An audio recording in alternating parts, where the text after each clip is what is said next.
좀 실없는 그냥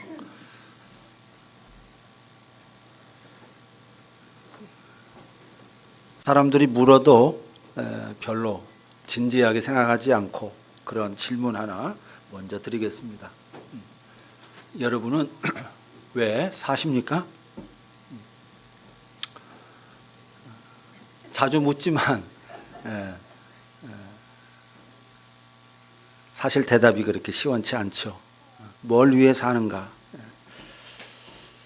여러분, 예수님은 과연 뭘 위해 사셨을까요?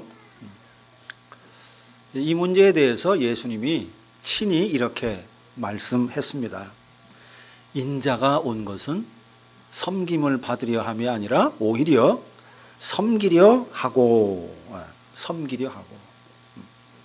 세상을 섬기는 것, 그것 위해서 나는 산다, 이렇게 말씀했습니다. 그렇다면 우리가 질문을 하지 않을 수 없습니다. 과연 어떻게 하는 것이 세상을 섬기는 것일까 하는 겁니다.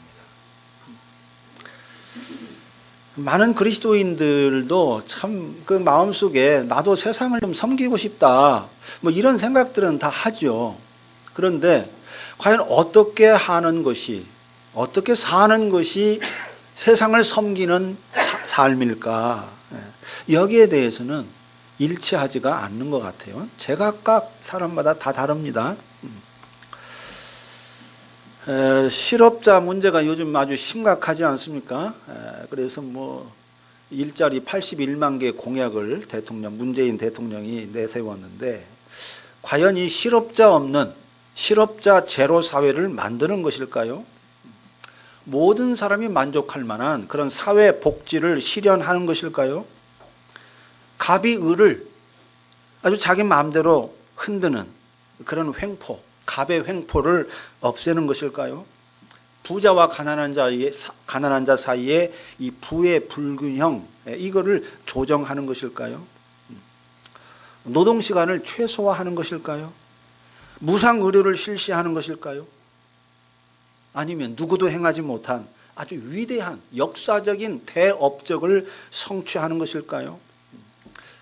우리들은, 사람들은 보통 세상을 섬긴다 그러면 대뜸 그런 일들을 생각합니다. 그런데 예수님은 이런 것들을 생각하지 않았습니다. 예수님은 자기 목숨을 많은 사람의 죄를 위해서 내어주는 것, 그것이 세상을 섬기는 것이다, 이렇게 말했습니다. 그러니까 인자가 온 것은 섬김을 받으려 함이 아니라 도리어 섬기려 하고, 그 다음에 그 섬김의 내용을 말했어요. 자기 목숨을 많은 사람의 대속물로 주려 함이니라. 이게 예수님의 세상을 섬기는 방식이라는 겁니다. 그걸 위해서 왔다는 겁니다. 다시 말하면 자기가 죽는 것이 곧 세상을 섬기는 일이라는 겁니다. 세상을 위해서 뭔가 엄청난 프로젝트를 행하고 아주 의미 있는 프로젝트를 진행하는 게 아니라 그냥 죽는 것, 이것이 세상을 섬기는 일이라는 거예요. 그리고 실제로 십자가에 못 박혀 죽어가면서 다 이루었다, 그렇게 선포했습니다. 우리는 여기서 깊은 의문을 갖게 됩니다. 아니, 죽는 것이 어떻게 세상을 섬기는 일일 수 있는가? 십자가에 매달려 무기력하게 죽어가는, 처형당하는 그것이 어떻게 다 이루는 것일 수 있는가? 이런 의문을 갖게 되는 겁니다. 여러분, 죽음이 뭡니까? 죽음은 한마디로 죄의 값입니다. 아담이 먹지 말아야 될 선악과를 먹음으로써 발생한 죄의 값, 이게 죽음이에요. 이 죽음은 하나님이 창조한 생명을 집어삼키는 그런 어둠의 권세이고 생명의 원수입니다. 바울도 맨 나중에 멸망받을 원수는 죽음, 사망이라고 했습니다. 물론 세상은 죽음을 그런 식으로 보지 않습니다. 세상은 죽음을 자연의 이치라고 생각하거나 존재와 삶의 완성이라고 생각합니다. 죽음이란 단지 존재의 소멸일 뿐이다. 존재의 소멸. 이렇게 생각하는 사람, 뭐 자연의 이치고 그러니까 존재가 소멸하는 거다. 뭐 거창한 의미 부여할 필요 없다. 이렇게 생각하는 입장이 있는가 하면은 정반대로 존재와 삶이 완성되는 거다. 이렇게 죽음을 아주 적극적으로 의미 부여하는 그런 입장이 있습니다. 우리가 살아있는 동안에는 우리 존재와 삶이 결코 완성에 이르지 못하다가 죽으면 비로소 완성된다. 이렇게 보는 거죠. 그러나 성경은 그렇게 보지 않습니다. 성경은 죽음을 인간의 죄값 그렇게 보는 겁니다. 생명의 원수라고 봅니다. 그리고 죄값인 죽음, 생명의 원수인 죽음으로 세상을 구원한다고 말합니다. 자, 여기서 죽음이 곧 구원이다 이렇게 말하지 않았어요. 성경은 죽음이 곧 구원이다. 플라톤은 그렇게 말했습니다. 죽음이 곧 구원이다 그렇게 말했어요. 플라톤은. 근데 성경은 죽음이 곧 구원이다 그렇게 말하지 않고 예수님의 죽음으로 세상을 구원하셨다 이렇게 말합니다. 비슷한 말 같지만 전혀 다릅니다. 심지어 예수님은 자기가 십자가에 죽는 것이 영화롭게 되는 것이다 이렇게 말했어요. 요한복음 17장에서 우리가 봤죠. 자, 17장 1절을 한번 봅시다. 예수님의 기도인데요. 죽음을 앞두고 예수님이 아버지께 기도할 때 이렇게 기도합니다. 17장 1절. 예수께서 이 말씀을 하시고 눈을 들어 하늘을 우러러 이르시되 아버지여 때가 이르렀사오니 아들을 영화롭게 하사 아들로 아버지를 영화롭게 하게 하옵소서. 여기서 때가 이르렀다 이 말은 죽을 때, 십자가에 죽을 때가 임박했다 그 말입니다. 그러니까 십자가에 죽을 때가 이르렀사오니 뭐 해달라? 아들을 영화롭게 해달라. 그러니까 다시 말하면 십자가에 죽는 것이 영화롭게 되는 일이라는 겁니다. 영화롭게 되는 일이다. 참 아리송합니다. 죽는 것이 어떻게 세상을 섬기는 일일 수 있는가? 죽음으로 어떻게 세상이 구원을 받을 수 있는가? 죽음이 어떻게 영화롭게 되는 일인가? 이 모든 게 참 아리송해요. 우리는 그냥 그걸 익숙하게 들어가지고 뭐 그냥 그런가 보다 이렇게 생각을 하는데 그 내용을 곰곰이 생각을 해보면 아니 죽으면 죄의 싹신데 어떻게 죽음이 세상을 섬기는 일이냐? 어떻게 죽음이 세상을 구원하는 것이냐? 어떻게 죽음이 영화롭게 된다는 것이냐? 이게 모순이에요, 모순. 죄의 싹시라고 하는 이것과 완전히 모순되는 이야기인 겁니다. 아리송한 거예요. 이게 뭔지. 어쨌든 분명한 것은 이겁니다. 예수님이 당신의 죽음을 아주 특별하게 생각했다 하는 겁니다. 어느 누구도 자기 죽음을 그렇게 생각하는 사람이 없는데 예수님만 자기 죽음을 세상을 구원하는 죽음이라고 아주 특별하게 생각한 거예요. 그리고 자기 죽음을 그렇게 특별하게 생각했기 때문에 죽음의 잔을 피하고 싶었지만 결국 피하지 못하고 그 죽음의 잔을 마신 겁니다. 자, 왜 이렇게 예수님은 자기 죽음을 아주 특별하게 생각했을까요? 그것은 성경이 말하는 바 세상의 현실을 너무나도 환하게 알고 있었기 때문입니다. 성경이 뭘 말합니까? 첫사람 아담이 하나님 말씀에 불순종을 함으로 말미암아 죄를 범했다. 그리고 그 죄로 말미암아 죽음이 왔다. 이렇게 말합니다. 죽음은 아담이 지은 죄값이며 모든 사람은 죄 아래에 있고 죽음에 갇혀 있다. 이렇게 말해요. 그리고 사람뿐만 아니라 아주 반주를 잘 넣습니다. 이런 반주가 좀 있어야 설교할 맛이 나요. 또 거기서 멈추지 않아요. 사람뿐만 아니라 뭐예요? 온 세상도 역시 죽음에 갇혀 있다고 말합니다. 그리고 죽음에 갇힌 인간을 죽음에서 건져내기 위해서는 반드시 죗값을 지불해야 한다. 이렇게 말하고 있습니다. 예수님은 성경이 말하는 이 모든 이야기, 이거를 훤히 알고 있었습니다. 또 자기는 하나님 아버지의 아들이라는 것, 인간의 죗값을 대신 지불하기 위해 이 땅에 보냄받았다는 것, 인간의 죗값을 대신 지불하기 위해서는 십자가에 못 박혀 죽어야 한다는 것, 이것이 아버지의 뜻이라는 것까지도 충분히 알고 있었습니다.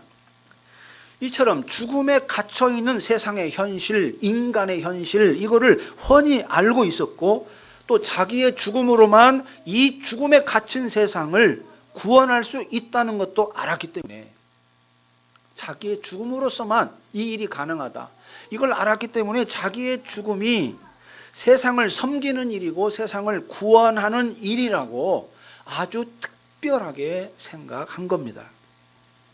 옳습니다.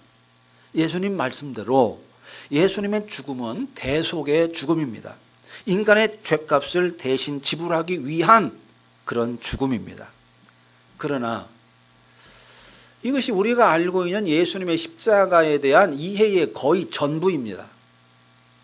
틀린 건 아니에요. 맞아요. 그러나 과연 이 대속이 예수님이 십자가에 죽은 그 죽음의 전부일까 하는 겁니다. 그렇지는 않습니다. 예수님의 죽음에는 우리의 죗값을 대신 지불하는 대속 그 이상의 의미가 담겨 있습니다. 우리의 죗값을 대신 지불하는 대속보다도 훨씬 더 광대하고 심오하고 아주 근원적인 내용이 담겨 있습니다. 예수님의 십자가에 담겨 있는 그 내용들을 제대로 이해하려면 예수님이 복음을 선포하시면서 첫 번째 선포했던 그 메시지, 그거를 살펴봐야 됩니다. 때가 찼다 그렇게 말하는데요. 마가복음 1장 15절을 보십시오. 자, 마가복음 1장 15절.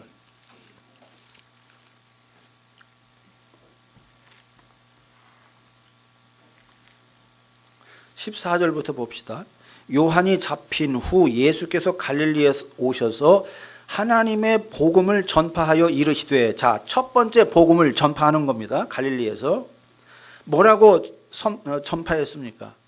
때가 찼고 하나님의 나라가 가까이 왔으니 회개하고 복음을 믿으라. 이게 하나님의 복음, 예수님이 전한 하나님의 복음이에요. 그 복음을 전할 때 제일 먼저 때가 찼다 이걸 말해요. 때가 찼다. 왜 예수님은 이스라엘 백성들에게 하나님 나라의 복음을 전하면서 때가 찼다는 이 말을 했을까요? 때가 찼다는 말에는 이스라엘 백성들이 그 말을 들으면 뭔가 알 수 있는 이야기가 담겨 있는 겁니다.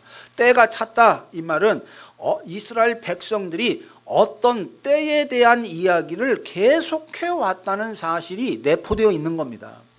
이스라엘 백성들이 어떤 때에 대한 이야기를 계속해 오면서 줄기차게 그때, 그날을 기다리고 있었다, 기다려왔다 하는 사실이 전제되어 있는 거예요. 전제되어 있는 거예요. 예수님이 이걸 아시기 때문에 하나님 나라 복음을 전하면서 때가 찼다는 말을 먼저 한 겁니다.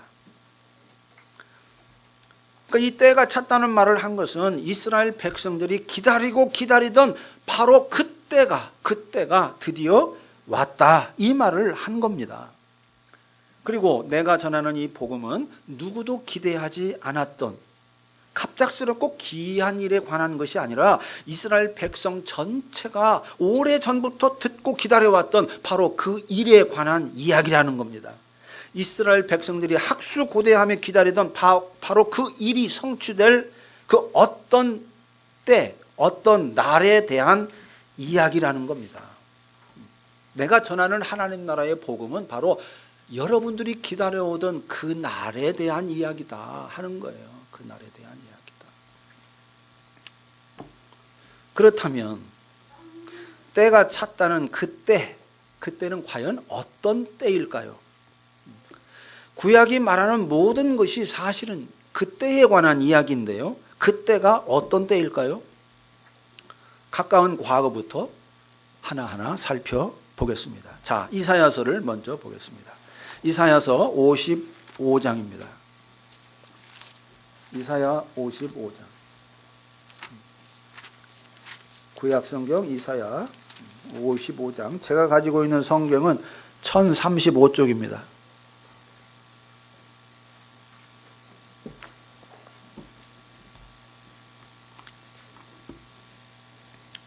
자, 11절부터 13절까지 보겠습니다.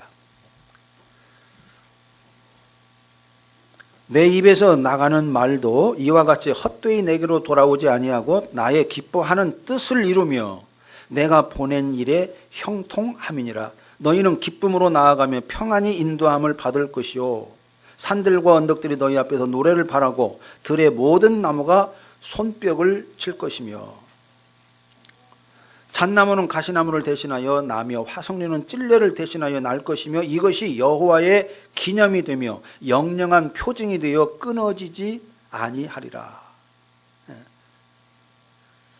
자, 5절, 그 앞에 5절을 한번 보십시다. 5절. 보라, 내가 알지 못하는 나라를 내가 부를 것이며 너를 알지 못하는 나라가 내게로 달려올 것은 여호와 내 하나님 곧 이스라엘의 거룩하신 이로 말미암음이니라. 이는 그가 너를 영화롭게 하였느니라. 네가 알지 못하는 나라를 네가 부르게 된다. 그런 말씀을 했습니다. 그러니까 뭐예요? 여호와께서 이스라엘을 영화롭게 하는 날, 그가 너를 영화롭게 하였느니라 그랬어요. 5절 끝부분에. 이스라엘을 영화롭게 하는 날. 그 다음에 11절부터 13절까지는 하나님의 말씀이 성취되는 날, 저들이 기쁨으로 나아가며 평안히 인도함을 받는 날, 산들과 언덕들이 저들 앞에서 노래 부르고 들의 모든 나무가 손뼉치는 날, 잣나무가 가시나무를 대신하고 화석류가 찔레를 대신하는 날, 그날에 대한 이야기라는 거죠. 그날을 말하는 겁니다. 그 다음에 이사야서 61장을 보겠습니다. 이사야 61장.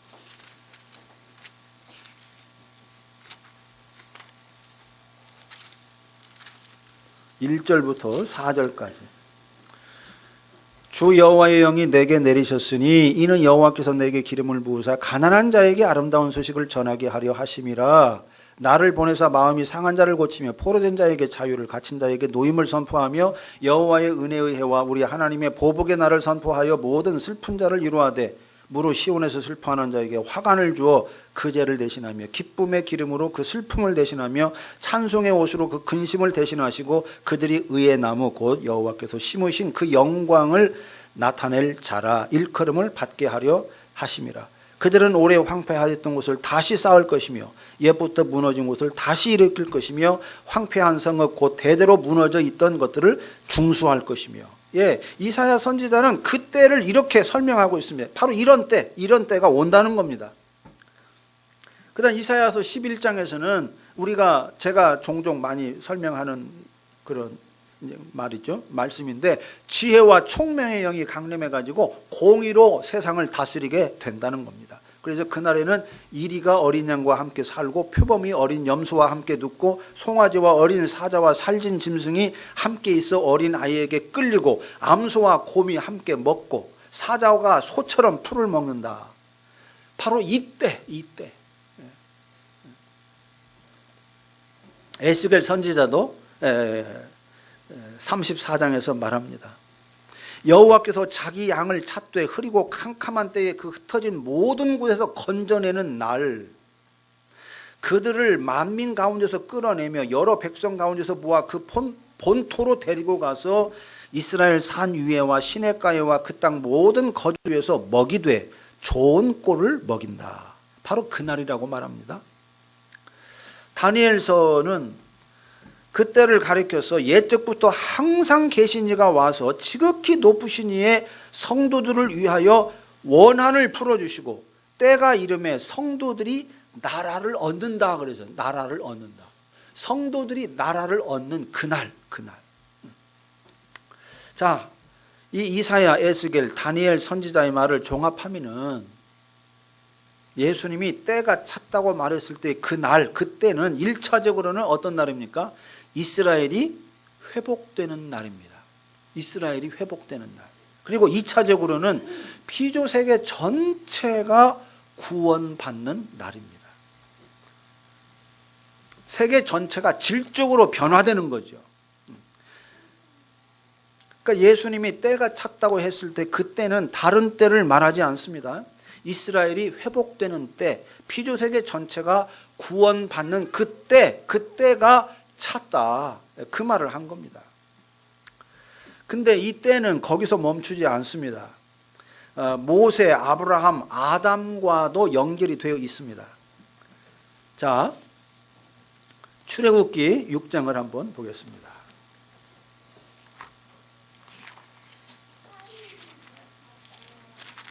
자, 출애굽기 6장 6절과 7절입니다.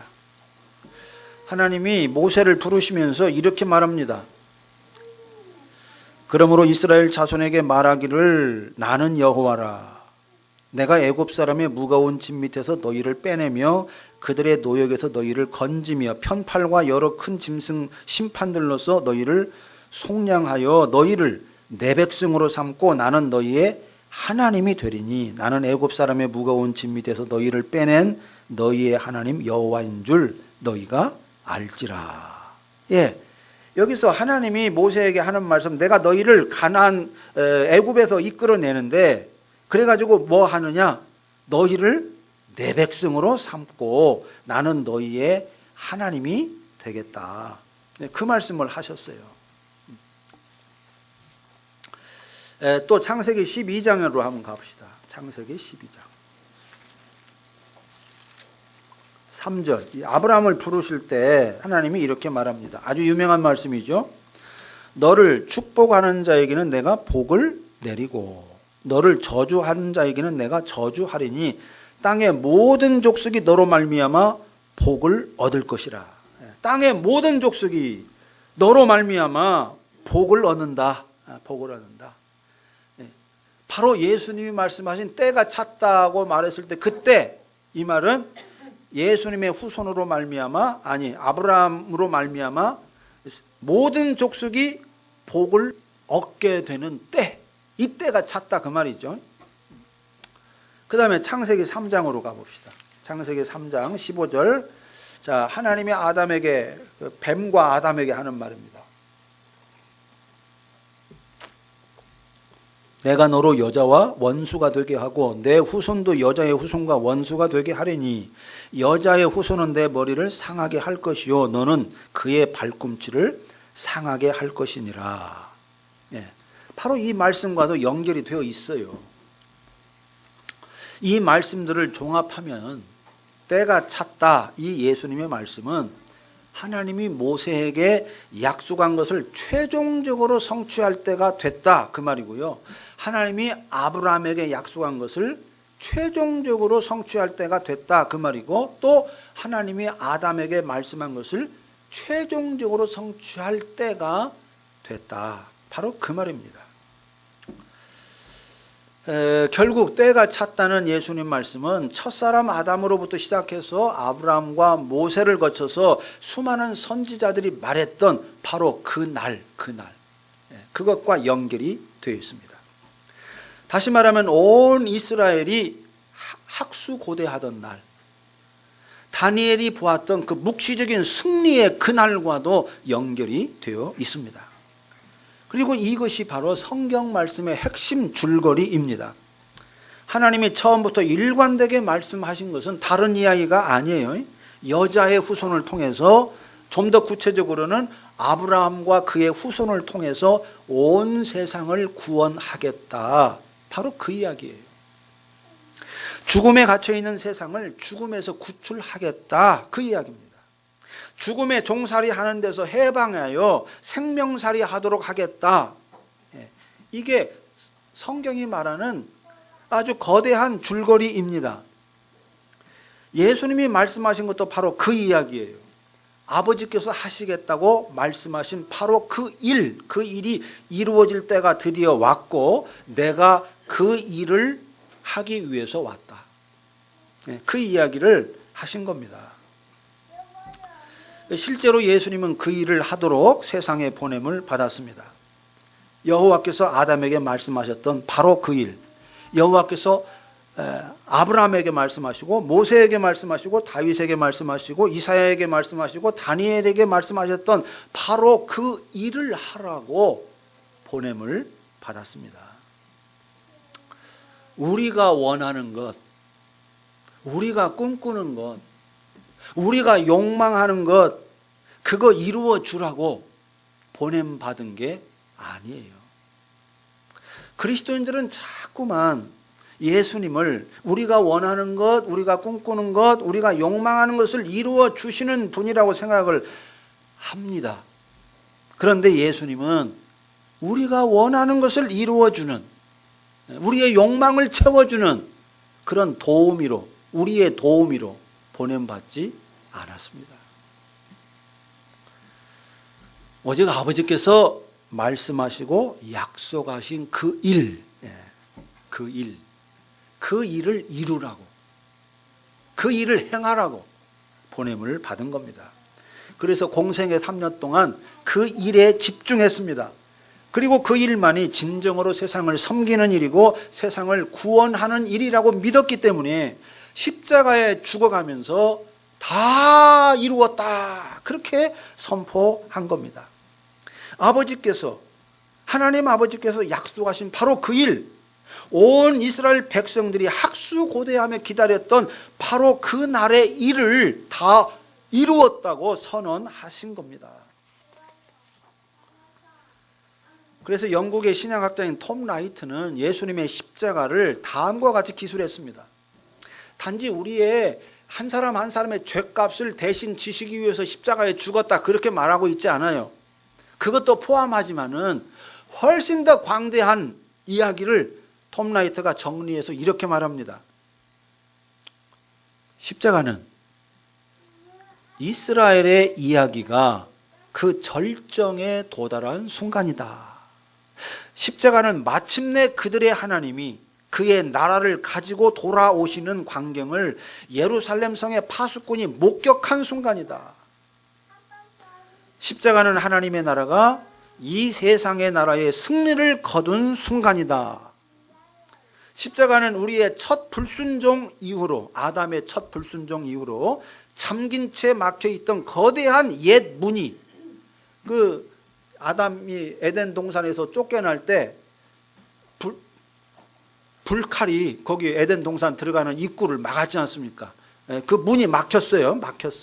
그 막혔던 그 거대한 옛 문이 활짝 열려서 단순히 폐쇄되었던 동산이 다시 한번 열려서 우리에게 기쁨을 선사하는 정도가 아니라 하나님께서 항상 계획해 오셨던 장차 올 도성을 우리에게 공개하고 초대하여 그 문을 통과하여 들어와 그분과 함께 그 도시를 건설하자고 권하는 순간이다.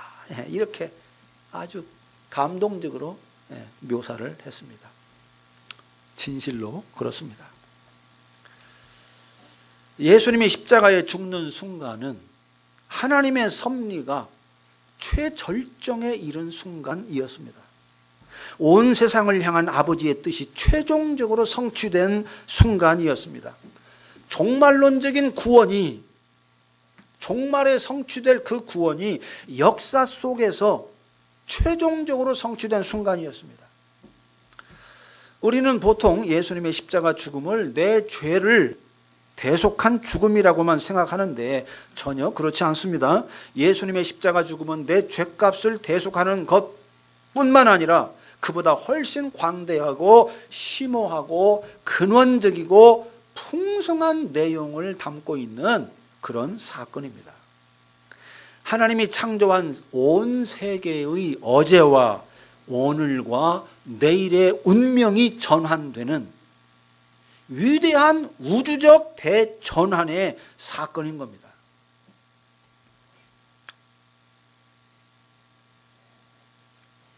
그런데 여기서 한 가지 확인하고 넘어갈 것이 있습니다. 예수님은 분명히 십자가에 죽기 직전에, 숨이 끊어지기 직전에 십자가 위에서 다 이루었다 그렇게 선언했습니다. 그렇다면 죽기 전에 해야 할 일을 깨끗이 마무리했다 이 뜻일까요? 이 땅에서 할 일을 아버지의 뜻을 내가 다 이루었으니 이제는 나 미련 없이 죽는다. 여러분 그런 의미를 담아서 다 이루었다 이렇게 죽기 직전에 선포한 걸까요? 그렇지 않습니다. 이 땅에서 할 일을 다 이루었으므로 나는 미련 없이 죽노라 그런 뜻으로 말한 게 아니라 십자가의 죽음으로써 내가 해야 할 일을 비로소 다 이루었다 이 말씀을 하신 겁니다. 시제는 우리의 문법으로 보면 시제는 그런 의미로 해석하기 어렵죠. 십자가로 이루었다 그렇게 해석하기가 어려워요. 왜냐하면 그건 미래니까. 근데 여기서는 다 이루었다 과거형으로 말해요. 그러니까 이미 다 이루어 버렸다 이렇게 생각할 수 있어요. 근데 너무나도 분명한 그 일을 미래의 그 일을 항상 성경은 현재형으로 아니면 과거형으로 말할 때도 있습니다. 그게 너무나도 이루어질 것이 확실하기 때문에 이미 이루어진 것처럼 말을 해요. 이게 성경의 어법입니다. 그러니까 십자가의 죽음으로써 다 이루었다 그 말인 거죠. 옳습니다. 예수님이 놀라운 일을 많이 했지만 결정적으로 놀라운 일, 다시 말하면 온 세상을 구원하는 그 일은 십자가의 죽음으로 성취했습니다. 그리고 예수님의 예수님 되심, 예수님의 아들 되심, 예수님의 왕 되심 이것도 십자가의 죽음으로 계시됐습니다. 물론 병자를 치유하고 귀신을 쫓아내고 출렁이는 바다를 잔잔케 하는 것으로도 예수님의 예수님 되심이, 예수님이 하나님 아들 되심이, 예수님이 왕이라는 그 사실이 드러나고 계시가 됐지만 진짜 예수님의 예수님 되심, 예수님의 하나님 아들 되심, 예수님의 왕 되심 이거는 약함과 패배와 죽음으로 계시됐습니다. 찬란한 권세와 영광과 승리로 계시되지 않고 조롱과 핍박받음과 십자가의 죽음으로 계시됐습니다. 예수님의 진짜 강함은 약함으로 드러났고 예수님의 왕되심은 제자들의 발을 씻는 것으로 드러났습니다. 또 예수님의 승리는 십자가의 패배로 드러났습니다. 예수님의 능력은요 무력함으로 드러난 겁니다. 예수님의 능력은 강함으로 드러나지 않았어요. 승리로 드러나지 않았습니다. 무력함으로 드러나고 패배함으로 드러났습니다. 역설이에요. 말이 안 되는 역설입니다. 그래서 톰 라이트는 이렇게 말했습니다. 예수님이 왕위에 등극한 것은 십자가 위에서다. 예수님이 왕위에 등극한 것은 십자가 위에서다 그랬어요. 다시 말하면 십자가의 죽으심이 뭐다? 왕위 등극식이었다 그 말이에요. 예수님의 십자가 죽음이 왕위에 등극하는, 왕의 자리에 앉는 등극식이었다는 겁니다. 말이 안 되는 거죠. 어떻게 십자가에 죽는 게 왕위 등극식이란 말입니까? 방파레가 있고 온 세계가 박수하고 환호하면서 그게 왕위 등극식이지. 십자가에 죽는데 그것도 로마의 권세와 예루살렘의 권력에 완전히 무력하게 패배해서 처형당하고 있는데 그게 뭐 왕위 등극식이다. 말이 안 되죠. 도무지 말이 안 됩니다. 그런데 성경은 하나님은 놀랍게도 십자가의 죽음으로써 예수님이 진정한 왕이라는 사실을 선포했습니다.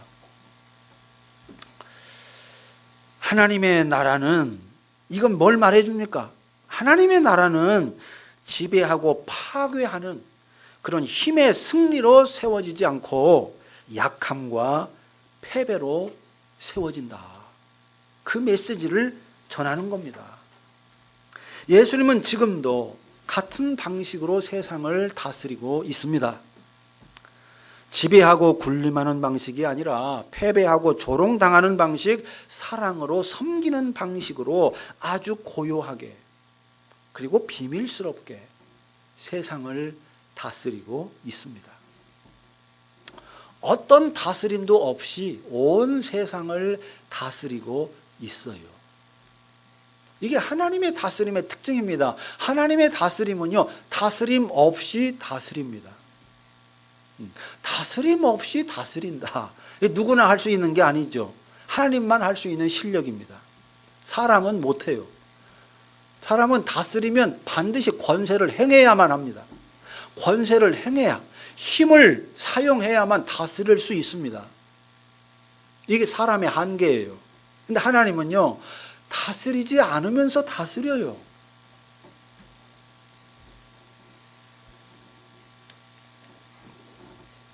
바로 이것이 하나님의 능력이고 하나님 나라의 비밀이고 복음의 우매함입니다. 복음의 어리석음이에요. 바울은 이런 복음의 어리석음을 깨닫고 말했습니다. 십자가의 도가 멸망하는 자들에게는 미련한 것이지만, 한없이 미련한 것이지만은, 어리석은 것이지만은 뭐예요? 구원을 받는 우리에게는 뭐다? 왜 아무 말이 안 나옵니까? 하나님의 능력이라. 하나님의 능력이라. 하나님의 능력이라고 말합니다. 십자가의 도가 하나님의 능력의 절정이라는 거예요. 절정. 능력의 진수라는 겁니다.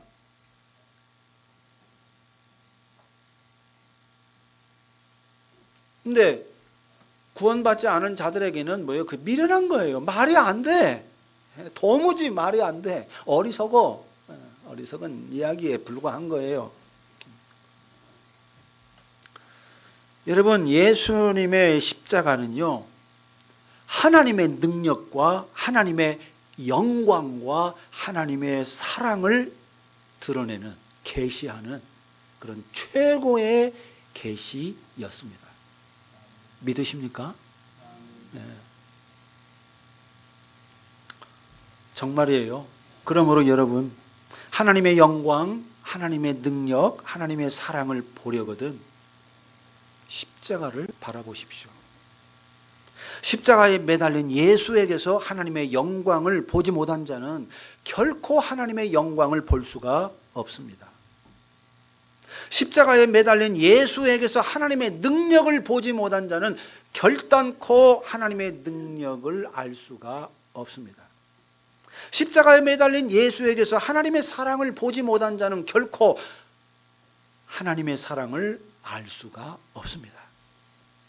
하나님의 능력, 하나님의 영광, 하나님의 사랑은 오직 십자가에서 드러났습니다. 물론 출애굽 사건을 통해서도 드러났습니다. 이스라엘이 가나안 땅을 정복하는 과정 속에서도, 여리고성을 무너뜨리는 사건을 통해서도 하나님의 영광이 드러났고 하나님의 능력이 드러났습니다. 예수님이 풍랑을 잔잔케 함으로써, 병자들을 고침으로써, 이적과 권능을 행함으로써 하나님의 능력이, 하나님의 영광이 나타났습니다. 그러나 그건 조족지혈이에요. 그건 진짜가 아니에요. 그건 부분적인 것에 불과해요. 진짜 하나님의 능력, 진짜 하나님의 영광, 진짜 하나님의 사랑은 십자가에서 드러났다는 겁니다.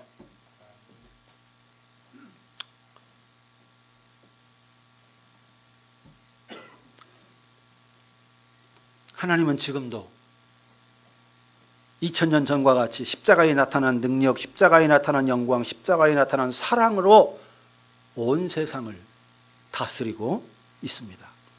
저와 여러분의 인생을 다스리고 있습니다. 우리는요, 지배하고 군림하고 승리하는 방식으로 어느 누구도 넘보지 못할 그런 아주 멋진 승리를 쟁취함으로써 하나님의 영광과 능력과 사랑을 드러내고 싶어 합니다. 온 교회가, 온 그리스도인들이 그 방식으로 하나님의 영광을 드러내자고 야단 법석이에요. 근데 하나님은 그런 방식으로 당신의 영광을, 당신의 사랑을 드러내지 않습니다. 그런 방식으로 영광 받지 않습니다. 그런 방식으로 하나님 나라 이루어 가지 않습니다. 왜냐? 하나님은 사랑이시기 때문에. 하나님은 사랑이시기 때문에. 아들이신 예수님은 당신의 죽음으로 능력을 행하셨습니다. 하나님은 사랑이시기 때문에 예수님은 사랑하는 사람에게 패배하심으로써 승리하셨습니다. 오늘 우리가 하나님의 능력, 하나님의 영광, 하나님의 사랑을 드러내는 길도 이 길밖에 없습니다. 내가 조롱당하고 패배하는 길밖에 없는 겁니다.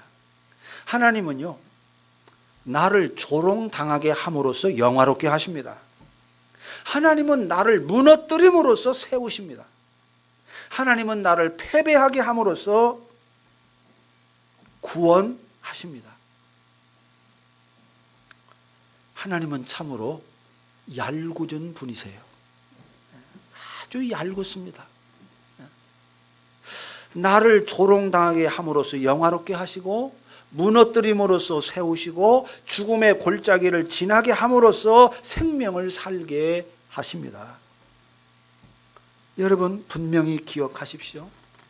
아브라함의 하나님, 이삭의 하나님, 야곱의 하나님, 온 세상을 구원하신 하나님, 나와 여러분을 구원하신 하나님은 전능의 칼을 마구 휘두르는 분이 아닙니다. 우리는 하나님을 너무 쉽게 전지전능하다고 생각을 합니다. 그래서 그 전능의 칼을 그냥 마구 휘두를 수 있는 분이다, 휘두르시는 분이다, 그냥 뭐든지 원하는 대로 다 뚝딱뚝딱 해내는 분이다, 이렇게 생각을 많이 합니다. 여러분, 그런 차원에서 하나님은 전능하신 분이 아니에요. 우리가 생각하는 그런 전능과는 전혀 다릅니다. 전혀 달라요.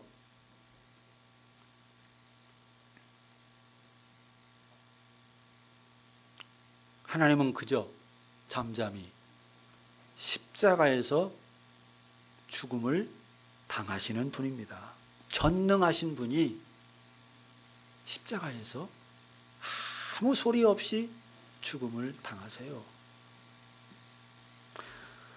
그리고 그렇게 죽임을 당함으로써 마지막 멸망받을 원수인 죽음을 물리치고 승리하셨습니다.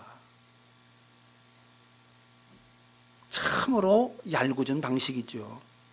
우리의 예상, 우리의 상상, 우리의 기대와는 완전히 어긋나는 분이십니다. 하나님은. 저는 이 하나님의 능력만이 참 능력, 이 하나님의 능력, 우리가 상상하는 능력과 전혀 다른 방식으로 나타나는 이 능력만이 참 능력이고, 이 하나님의 영광, 우리가 생각하는 영광과는 전혀 다른 방식으로 나타나는 이 하나님의 영광, 그것만이 참된 영광이고, 이 하나님의 사랑, 우리가 생각하는 사랑과는 전혀 다른 방식으로 작동하는 이 사랑만이 참된 사랑이라고 믿습니다.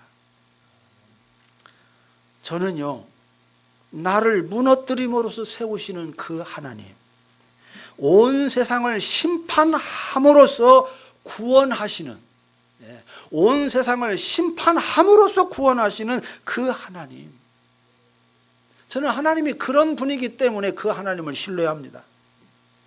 십자가에서 다 이루신 그 하나님을 신뢰합니다. 전능의 칼을 마구 휘두르는 그런 하나님이라면 저는 그 하나님을 신뢰하지 않았을 겁니다. 신뢰하지 않을 겁니다. 십자가에서 무력하게 죽음으로써 다 이루신 하나님, 저는 그 하나님을 신뢰하고 그 하나님을 예배합니다.